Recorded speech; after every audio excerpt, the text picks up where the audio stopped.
کا خروج ہو گیا ہے تو وہ جا کے چھپ جایا کرتی تھیں، اور ایک مرتبہ اسی طرح وہ چھپ گئیں اور سیدہ عائشہ بھی تھیں اور سیدہ حفصہ بھی تھیں، اور نبی صلی اللہ علیہ وسلم تشریف لائے تو یہ پھر پیچھے سے ان کو نکالا تو ان کے اوپر کوئی آٹا وغیرہ جو ہے نا وہ بھی لگا ہوا تھا، تو آپ صلی اللہ علیہ وسلم بھی ہنس پڑے اور سیدہ سودا خود بھی ہنس پڑیں اور عائشہ اور حفصہ رضی اللہ عنہما بھی ہنس پڑیں۔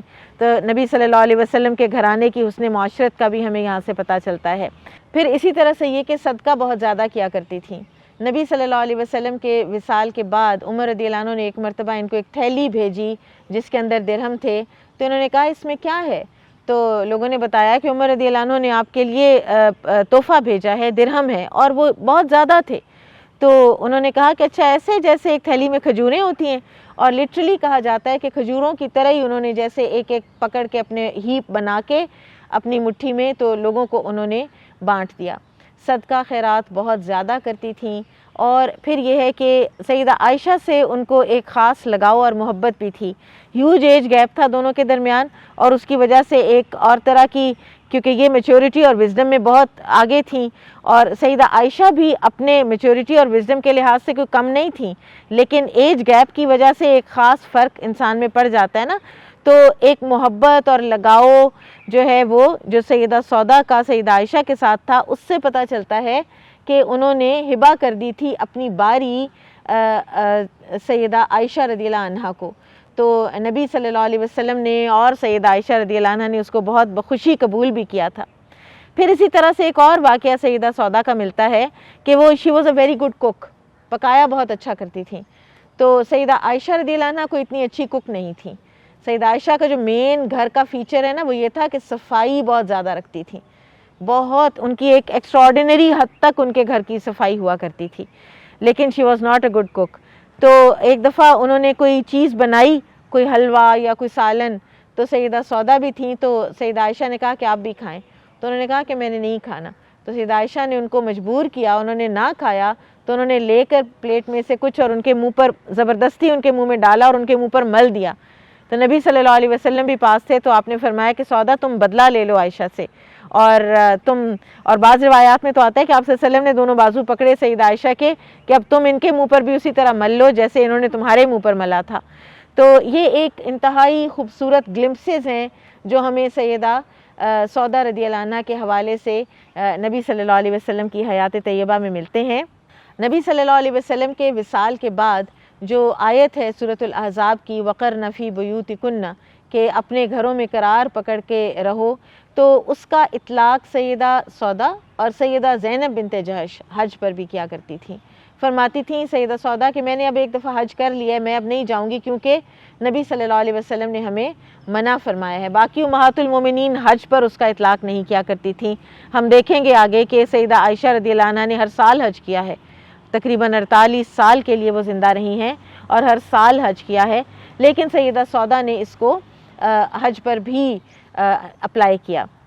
اور ایک بہت ہی خوبصورت جو واقعہ ہے نبی صلی اللہ علیہ وسلم کو اپنی ازواج مطہرات کے ساتھ گفتگو میں، کہ آپ صلی اللہ علیہ وسلم نے ایک مرتبہ فرمایا کہ تم میں سب سے پہلے میرے ساتھ آ کے وہ ملے گی، یعنی میری وفات کے بعد، کہ جس کے ہاتھ سب سے لمبے ہیں۔ تو سیدہ عائشہ فرماتی ہیں کہ ہم سب نے اپنے اپنے ہاتھ ناپنے شروع کر دیے، اور ہاتھ تو سیدہ سودا کے سب سے لمبے تھے کیونکہ بلٹ ان کی ٹال تھی۔ تو پھر اس کے بعد جب نبی صلی اللہ علیہ وسلم کی وفات کے بعد سیدہ زینب بنت جہش کا سب سے پہلے انتقال ہوا، تو ہم سمجھیں کہ اس سے تو نبی صلی اللہ علیہ وسلم کی مراد سخاوت تھی، کیونکہ زینب بنت جہش کے جب ہم حالات پڑھیں گے تو ہم دیکھیں گے کہ وہ ایک اور طرح کی یونیک سخاوت ان کی ملتی ہے ہمیں۔ تو یہ واقعات ہیں چند جو ہمیں سیدہ سودا رضی اللہ عنہا کے حوالے سے ملتے ہیں۔ نبی صلی اللہ علیہ وسلم کی حیات طیبہ میں 3 سال یہ واحد زوجہ مطہرہ رہی ہیں مکہ میں، سیدہ خدیجہ رضی اللہ تعالیٰ عنہا کے بعد، اور آپ صلی اللہ علیہ وسلم کے گھر کو ناظرین انہوں نے سنبھالا، بچیوں کو سنبھالا۔ نبی صلی اللہ علیہ وسلم کی ایموشنل سپورٹ کے لیے اللہ سبحانہ وتعالیٰ نے ان کو چنا۔ ہم انشاءاللہ بریک کے بعد سیدہ سودا رضی اللہ عنہا کے بارے میں مزید کچھ بات کریں گے۔ یہاں لیتے ہیں ہم چھوٹا سا ایک بریک، ہمارے ساتھ رہیے گا۔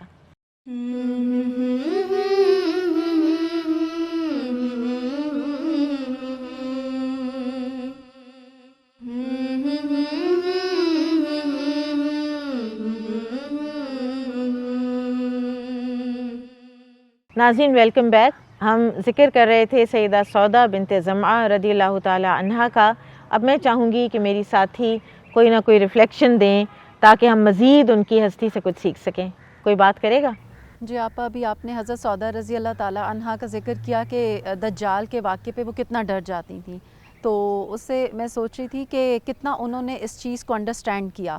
اور آپ دیکھیں نبی اکرم صلی اللہ علیہ وآلہ وسلم کی کتنی احادیث ہمیں ملتی ہیں جس میں دجال کا ذکر کیا گیا، اور آپ صلی اللہ علیہ وآلہ وسلم پناہ بھی مانگتے تھے، اور ہر نبی نے اپنی امت کو دجال سے ڈرایا ہے.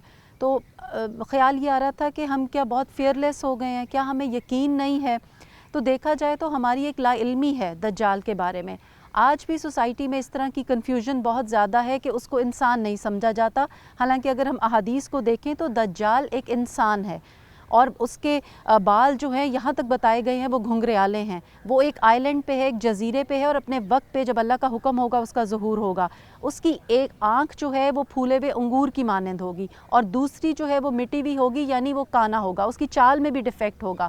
اور پھر یہ ہے کہ وہ اس کو مسیح بھی کہا گیا. تو مسیح اس لیے کہا گیا کہ وہ پوری دنیا میں گھومے گا سوائے مکہ اور مدینہ کے. اور دجال اس لیے ہے کہ اس کے نام کا مطلب ہی یہی ہے کہ وہ مکر و فریب، جھوٹا اور باطل نظام لے کے آئے گا. انفیکٹ وہ اپنے آپ کو رب العالمین کہے گا اور لوگوں کو اپنی اطاعت پہ مجبور کرے گا. اور اس میں جو بات ہمیں احادیث سے اور پتہ چلتی ہے وہ یہ ہے کہ خواتین اس کی زیادہ فالوورز ہوں گی. تو آپا وہ اس لیے کہ شاید خواتین جو ہیں وہ تو ہم پرستی یا ٹیمپٹیشن کا ایلیمنٹ زیادہ ہوتا ہے، کیونکہ یہ اپنے ساتھ بڑا فتنہ لے کے آئے گا. اس کا ملعون ساتھی جو شیطان ہوگا یہ اس کو کہے گا کہ لوگوں کے مرے ہوئے لوگوں کی شکل میں آؤ. تو لوگ جب دیکھیں گے نا اپنے لوڈ ونس کو، اپنے والدین کو کہ وہ زندہ ہو کے آ گئے ہیں، جو کہ بیسکلی شیطان ہوگا، تو اس کی وجہ سے ایک الوژن کی وجہ سے اور ایک فریب کی وجہ سے لوگ اس کے دھوکے کا شکار ہو جائیں گے. پھر یہ ہے کہ اپنے ساتھ حدیث سے پتہ چلتا ہے جنت اور دوزخ لائے گا، یعنی جو دنیاوی نعمتیں ہیں، جو اس کی بات مانے گا اس کو یہ وہ نعمتیں مل جائیں گی. جو یعنی جو چیزیں انسان کی سائیکی کو امپریس کرتی ہیں یا اس کو سبسروینٹ کرتی ہیں وہ اس کے پاس ہوں گی، اور اس سے بچے گا صرف وہ جو جس کو اللہ کی صحیح معرفت ہو. بالکل. تو یہ ساری چیزیں جب آتی ہیں تو یہ احادیث سے ہمیں پتہ چلتی ہیں کہ باقاعدہ وہ ایک انسان ہے. ہاں یہ ضرور ہے کہ کچھ جگہوں پہ اس کا ایک سمبولکلی اس کو یوز کیا گیا ہے. جیسے جب ہم سورہ کہف پڑھتے ہیں تو نبی اکرم صلی اللہ علیہ وآلہ وسلم نے دجال کے فتنے سے اس کے بارے میں فرمایا ہے کہ یہ بچاتی ہے. تو اگر اس کی تفسیر میں ہم دیکھیں تو اصحاب کہف جس دور میں تھے تو وہاں جو بادشاہ تھا اس نے یہی دجالی نظام، کفر کا نظام قائم کر رکھا تھا، جس کی وجہ سے ان نوجوانوں نے اپنے ایمان کی حفاظت کی اور اس کفر کے نظام، دجالی نظام سے نکل کے اپنے آپ کو بچایا، اور اللہ تعالیٰ نے پھر ان کی مدد فرمائی ہے. اور اگر آج ہم دیکھیں اس کو سمبولکلی تو آپا یہ جو مٹیریلسٹک سوچ ہے وہ بھی ایک طرح سے ایک دجالی سوچ ہی ہے نا، فتنہ ہے انسان کے لیے، جس نے انسان کے لیے آخرت کی یاد اس کو بھلا دی ہے، اور انسان پیسے کو خدا بنا بیٹھا ہے. High lifestyle, high status, شہرت کی چکر میں وہ کتنے غلط کاموں میں کا شکار ہو گیا ہوا ہے. پھر اگر ہم حکومتوں کے دجالی نظام کو دیکھیں تو شریعت سے دور ہو گئی ہے امت جو ہے. پھر اگر ہم نام نہاد تعلیمی دجالی اس میں دیکھیں اس سسٹم کو، تو کتنے ہی ہمارے نوجوان ہیں جو ایتھیسٹ بن گئے ہوئے ہیں. دجالی فیشن کو دیکھیں تو اس نے خواتین کی شخصیت کو مسخ کر کے رکھ دیا ہے. تو کتنا ضروری ہے، دجالی کلچر ہے، اور اینڈ میں قرب قیامت میں اس کا اپنا خروج بھی ہونا ہے، اور اسی کی سٹیج سیٹ ہو رہی ہے. بالکل. تو پھر سمجھ آتی ہے حضرت سودا رضی اللہ تعالیٰ عنہ کو یہ فہم تھا، تبھی تو وہ ڈر گئی تھیں. بالکل. تو ہمیں بھی ضرور اس طرح ڈرنا چاہیے اور اس کے بارے میں علم حاصل کرنا چاہیے، کیونکہ آج اگر ہم میں وہ ایمان ہے یا ہم ڈرتے ہیں تو ہم یہ چیز آگے اپنی نسل کو پاس آن کر سکتے ہیں تاکہ وہ اپنے آپ کو اس فتنے کے لیے تیار کر سکے. آپ کی بات سے مجھے خیال آ رہا ہے کہ یہ جو ہم نماز کے آخری تشہد میں جو دعا پڑھتے ہیں جس میں مسیح الدجال سے اللہ کی پناہ طلب کرتے ہیں، تو بعض روایات میں آتا ہے کہ نبی صلی اللہ علیہ وسلم یہ دعا بھی اسی طرح سکھایا کرتے تھے صحابہ کو کہ جیسے قرآن کی آیات. اور ایک تابعی کا میں پڑھ رہی تھی کہ وہ اپنے بیٹے سے پوچھتے تھے کہ آپ نے نماز پڑھی ہے اور آپ نے نماز کے آخر میں یہ دعا پڑھی ہے. اگر بچہ کہتا ہے نا کہ میں نے نہیں پڑھی، میں بھول گیا ہوں، یا میں نے کوئی اور پڑھ لی، تو اسے کہتے تھے کہ نماز ریپیٹ کرو. بالکل. اتنا زیادہ یہ اہمیت کا حامل ہے کہ فتنہ دجال سے ڈرنا بھی اور بچنے کے انتظام بھی کرنا، اپنے بھی اور اپنی آئندہ نسلوں کے بھی. جزاک اللہ خیر، بہت بہت شکریہ.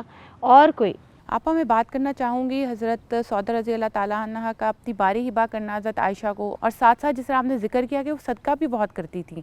تو آپ دیکھیں کہ ایک بالکل ایک نئی انہوں نے ہبہ کر کے صدقے کی بھی ایک نئی ڈائمنشن ہمیں بتائی. جس طرح قرآن میں اللہ سبحانہ تعالیٰ فرماتے ہیں کہ تم بیر کو نہیں پہنچ سکتے جب تک تم اس میں سے نہ دو جو تمہیں پسندیدہ ہے. تو بیر یعنی ہائیسٹ لیول آف نیکی. بالکل. اور آپ دیکھیں گے حضرت سودا کا نبی صلی اللہ علیہ وسلم کے ساتھ ان کی جو ایک رفاقت تھی، ان کا لگاؤ، اور اس کے باوجود انہوں نے اپنی باری جو ہے حضرت عائشہ رضی اللہ تعالیٰ عنہ کو ہبہ کر دی تھی. اور جس طرح وہ صدقہ کرتی تھی بہت کھلے دل کی، اور ایک سیلف لیسنس کا ایک پتہ چلتا ہے کہ کس قدر وہ خوبصورت ان کا یہ ایک ٹریٹ تھا. نیگیٹیوٹی کوئی تھی نہیں ان کے اندر، نظر نہیں آتی. بالکل. اور جیسے ہم دیکھتے ہیں کہ قرآن میں بھی جیسا بھی ذکر ہوا اور حدیث میں بھی آتا ہے صدقے کی بہت، اللہ سبحانہ تعالیٰ بھی قرآن میں بتاتے ہیں اور نبی صلی اللہ علیہ وسلم بھی حدیث میں ہمیں بہت پتہ چلتا ہے کہ کس قدر مسلمان کے لیے صدقہ ضروری ہے. نبی صلی اللہ علیہ وسلم نے ایک دفعہ فرمایا کہ ہر مسلمان کو چاہیے کہ صدقہ کرے.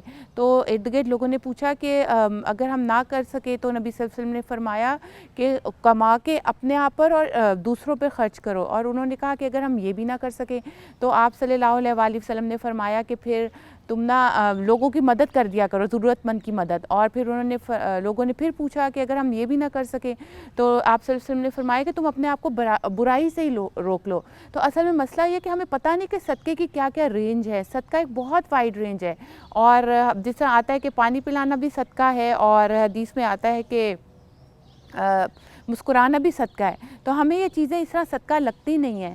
اور آپ صلی اللہ علیہ وسلم کی ایک حدیث ہے کہ دو لوگ رش کے قابل ہیں، ایک وہ کہ جن کے پاس مال ہو اور وہ اس کو اللہ کی راہ میں خرچ کریں، اور دوسرے وہ کہ جن کے پاس علم ہے اور وہ اللہ کی راہ میں خرچ کریں. اسی طرح ایک اور بہت خوبصورت حدیث کا حصہ ہے کہ قیامت کے دن جو لوگ اللہ کے عرش کے سائے تلے ہوں گے اس میں وہ بھی ہے جو چھپ کر صدقہ کرتا ہے. تو ہمیں صدقے کی اتنی وائڈ ڈائمنشن اور رینج مل رہی ہے اس میں کہ ہمیں تو رکنا ہی نہیں چاہیے اور بخیلی کرنی نہیں چاہیے. اور مجھے جو حضرت سودا کی ہبہ کا جو آپ ذکر کری تھی، اپنے آپ کو اس طرح باری حضرت عائشہ کو دے دینی، تو مجھے لگا کہ کتنا خوبصورت صدقہ اور کتنا خوبصورت تحفہ تھا جو انہوں نے حضرت عائشہ کو دیا. اور آج کل کے دور میں مجھے لگتا ہے کہ سب سے اچھا جو بھی ہم صدقہ یا ہبہ کسی کو کر سکتے ہیں وہ ٹائم ہے. ہم آج کل کے دور میں اتنے بزی ہیں، اپنے ارد گرد کے لوگوں کو ہم نہیں پوچھ پاتے. ہم اپنے گیجٹس میں بزی ہوتے ہیں، لیکن ہمارے ارد گرد شاید پڑوس میں، ہمارے اپنے گھر میں پاس بیٹھے بھی ہوتے ہیں تو گیجٹ کے اندر ہماری دنیا آباد ہوئی ہوتی ہے. اور یہ کتنا پیارا ہبہ. آج کل دیکھیں کتنا ٹرینڈ ہے کہ بچے جو ہوتے ہیں وہ باہر کے ملکوں میں رہتے ہیں اور پیرنٹس کو مہنگے مہنگے تحفے بھی شاید بھیج دیں یا خود بھی آئیں سال بعد وہ تحفے دے دیں. لیکن اس سے بہتر ہبہ وہ کیا کر سکتے ہیں کہ وہ جیسے حضرت سودا نے اپنے آپ کا ہبہ کا ایک نئی چیز بتائی. تو اس سے اچھا ہبہ کیا ہے کہ وہ اپنا ٹائم اپنے پیرنٹس کو دیں، ایکسٹرا ٹائم آئیں لگائیں اپنے بزرگ پیرنٹس کو دیں، بجائے کہ ہم دوسری چیزوں کی طرف لگاتے ہیں. تو آج کل کے دور میں ٹائم دینا کسی کو، کسی سے محبت کرنا، کسی کو کے لیے اپنی ذات کو خرچ کرنا، یہ سب چیزیں بھی ہبہ میں شامل ہوتی ہیں. اور یہ مجھے ابھی حضرت سودا کے جو ہے ان کے ہبہ سے پتہ چلا. جزاک اللہ خیر. ایک نئی ڈائمنشن صدقہ کی، ہبہ کی ہمیں پتہ چلی، اور وہ یہ کہ فزیکل چیزیں، میٹیریل چیزیں دینے کے ساتھ ساتھ انسان کو اپنے آپ کو بھی انویسٹ کرنا چاہیے، دوسرے کے اندر اپنے احساسات اور جذبات کو بھی استعمال کرنا چاہیے. اور واقعی یہ ایک بہت اہم، ایک آج کے دور کے لیے تو یہ بہت ہی اہم نصیحت ہے. جزاک اللہ خیر، بہت شکریہ. اور کوئی؟ اب مجھے ابھی آپ نے ذکر کیا سودا رضی اللہ تعالیٰ عنہ کی مزاح کا، تو مجھے خیال آ رہا تھا کہ نبی کریم صلی اللہ علیہ وسلم کا بھی تو اپنا سینس آف ہیومر تھا. آپ صلی اللہ علیہ وسلم کی ایک چیئرفل پرسنالٹی تھی. آپ صحابہ کے ساتھ خوش دلی، خوش طبعی کی باتیں کیا کرتے تھے. جیسے انس بن مالک رضی اللہ تعالیٰ عنہ کے بھائی ابو عمیر کی جب چڑیا مر گئی تو آپ صلی اللہ علیہ وسلم نے ان سے فرمایا کہ یا ابا عمیر ما فعل النغیر، کہ تمہاری چڑیا نے کیا کیا ابو عمیر. تو صحابہ کے لیے کتنی پازیٹیوٹی کی بات ہوگی نا کہ نبی کریم صلی اللہ علیہ وسلم ان کی لائف میں ہونے والے انسیڈنٹس کو جانتے ہیں اور اس میں انٹرسٹ لیتے ہیں. لیکن جو ہائی لائٹ ہے رسول اللہ صلی اللہ علیہ وسلم کے سینس آف ہیومر کی، وہ یہ ہے کہ آپ اللہ سبحانہ تعالیٰ کے قرآن میں بیان کردہ حکم وَقُولُوا قَوْلًا سَدِيدًا کہ درست بات کرو، اس کی عملی مثال تھے. ابو ہریرہ رضی اللہ تعالیٰ عنہ سے روایت ہے کہ رسول اللہ صلی اللہ علیہ وسلم سے صحابہ نے پوچھا کہ آپ ہم سے خوش طبعی کی بات کرتے ہیں؟ تو نبی کریم صلی اللہ علیہ وسلم نے اس کا یہ جواب دیا کہ بے شک میں ہمیشہ حق بات ہی کرتا ہوں. اور ایک اور واقعہ نبی کریم صلی اللہ علیہ وسلم کے مزاح کا جو کہ مجھے بہت ہی پسند ہے کہ ایک مرتبہ ایک صحابی آئے آپ صلی اللہ علیہ وسلم کے پاس اور انہوں نے آپ سے کسی سواری کا سوال کیا. آپ صلی اللہ علیہ وسلم نے ان سے فرمایا کہ میں تمہیں اونٹنی کا بچہ دوں گا. تو وہ صحابی تھوڑے سے پریشان ہوئے کہ ان کو تو سواری کے لیے ایک اڈلٹ اونٹ چاہیے تھا. تو نبی کریم صلی اللہ علیہ وسلم نے اس پر یہ جواب دیا کہ ہر اونٹ کو اونٹنی تو جنتی ہے, یعنی کہ اونٹ ہی ہر اونٹ جو ہے وہ اونٹنی کا بچہ ہوتا ہے. تو یہ ایک چیئرفل انوائرمنٹ تھا, ایک اتنی زیادہ جو ہے نا کھلے دل کے ساتھ ایک دوسرے کے ساتھ بات چیت کرنا, اور کتنا بھائی چارہ بنتا ہے اس طرح کے انوائرمنٹ سے. بے شک, اور صحابہ کتنے کمفرٹیبل اور ایٹ ایز ہوتے ہوں گے نا نبی کریم صلی اللہ علیہ وسلم کی اس عادت کی وجہ سے. اس کمفرٹ کا پریکٹیکل ڈیمونسٹریشن ایک صحابی عوف بن مالک نے اس طریقے سے کیا غزوہ تبوک کے موقع پر کہ آپ صلی اللہ علیہ وسلم خیمہ میں تشریف فرما تھے اور وہ آئے اور انہوں نے اجازت طلب کی اندر آنے کی. تو رسول اللہ صلی اللہ علیہ وسلم نے اجازت دے دی. تو انہوں نے آپ صلی اللہ علیہ وسلم سے فرمایا کہ میں پورے کا پورا اندر داخل ہو جاؤں. تو پھر نبی کریم صلی اللہ علیہ وسلم نے بھی آگے سے یہ جواب دیا کہ ہاں جی پورے کے پورے اندر آ جائیں. تو ایک اس طرح کے کتنے ہی واقعات ملتے ہیں کہ کس طریقے سے ہم لوگ اپنی جو مزاح کی ایلیمنٹ سے اپنے ماحول کو خوشگوار بنا سکتے ہیں. اور یہ پرسنالٹی کی اسٹرینتھ ہوتی ہے بے کہ شک, آپ ایک مشکل سے مشکل سچویشن کو بھی آپ تھوڑا لائٹن اپ کر لیتے بے ہیں شک, اگر آپ کے اندر سینس آف ہیومر ہے تو. بے شک. لیکن اگر ہم اپنے آج کل کے مذاق کے اور سینس آف ہیومر کے ساتھ کمپیئر کریں تو ہم لوگ بعض اوقات بد تہذیبی کا مظاہرہ کر جاتے ہیں, اس میں غلط بیانی ایگزیجریشن کی اس لیول تک پہنچ جاتے ہیں کہ وہ جھوٹ شمار ہونا شروع ہو جاتا ہے. اور وہ کس لیے؟ Just for a few لافس.